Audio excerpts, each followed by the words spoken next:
Hi everyone, so for today's tutorial I'm using a Makeup Revolution palette. As you can see, it looks very similar to another palette on the market.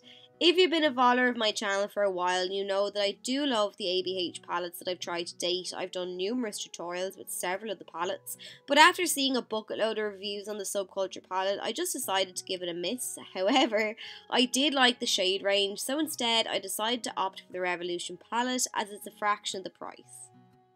So to kick things off today, I'm prepping the eye area with some of the Essence I Heart Stage base. This is fantastic because it's tinted, so not only does it prime the area, but it also covers up any discoloration on the lids too.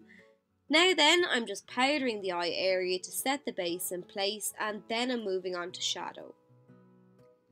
The first shadow I'm taking is this mustard shade here, and as usual, I'm beginning by mapping out the shape of the look. So I'm going for an elongated look today. I'm pulling that shadow and angling it upwards and outwards towards the tail of my brow with the use of a pencil brush. Then I'm taking that same shadow again, this time on a fluffy blending brush, and I'm going to use it as my transition shade.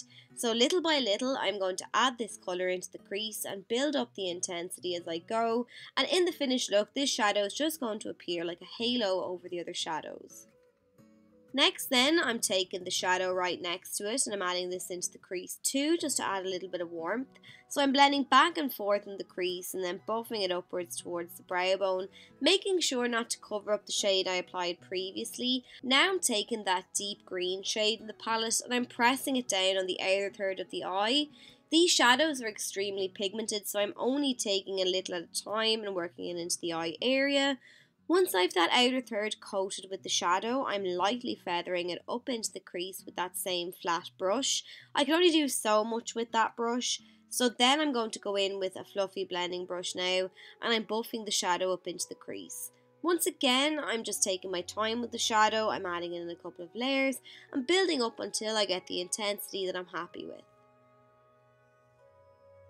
Then I'm going back in with that mustard shadow on my fluffy blending brush and I'm just sweeping over the edge of the green to make sure that 1, the yellow can still be seen, and 2, so that the yellow and green are married nicely together. Next, I'm going in with this purple eyeshadow on a flat C-shaped brush so that I can pack on the colour, and I'm just adding that right next to the green, covering the centre part of the eyelid, leaving the inner third bare for the moment.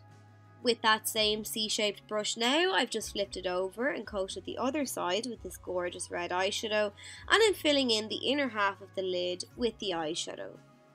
Now I'm slightly overlapping between each of the shades so that they blend nicely together. Then I'm moving on to the lower lash line. So to begin, I'm starting with the mustard shade and buffing that out really well with the use of a small bullet shaped brush.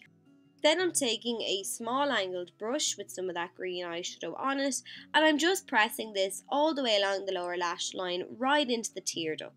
Next then, I'm taking a pencil by Decay, and this is in the shade Alkaline, and I'm using this to line the waterline.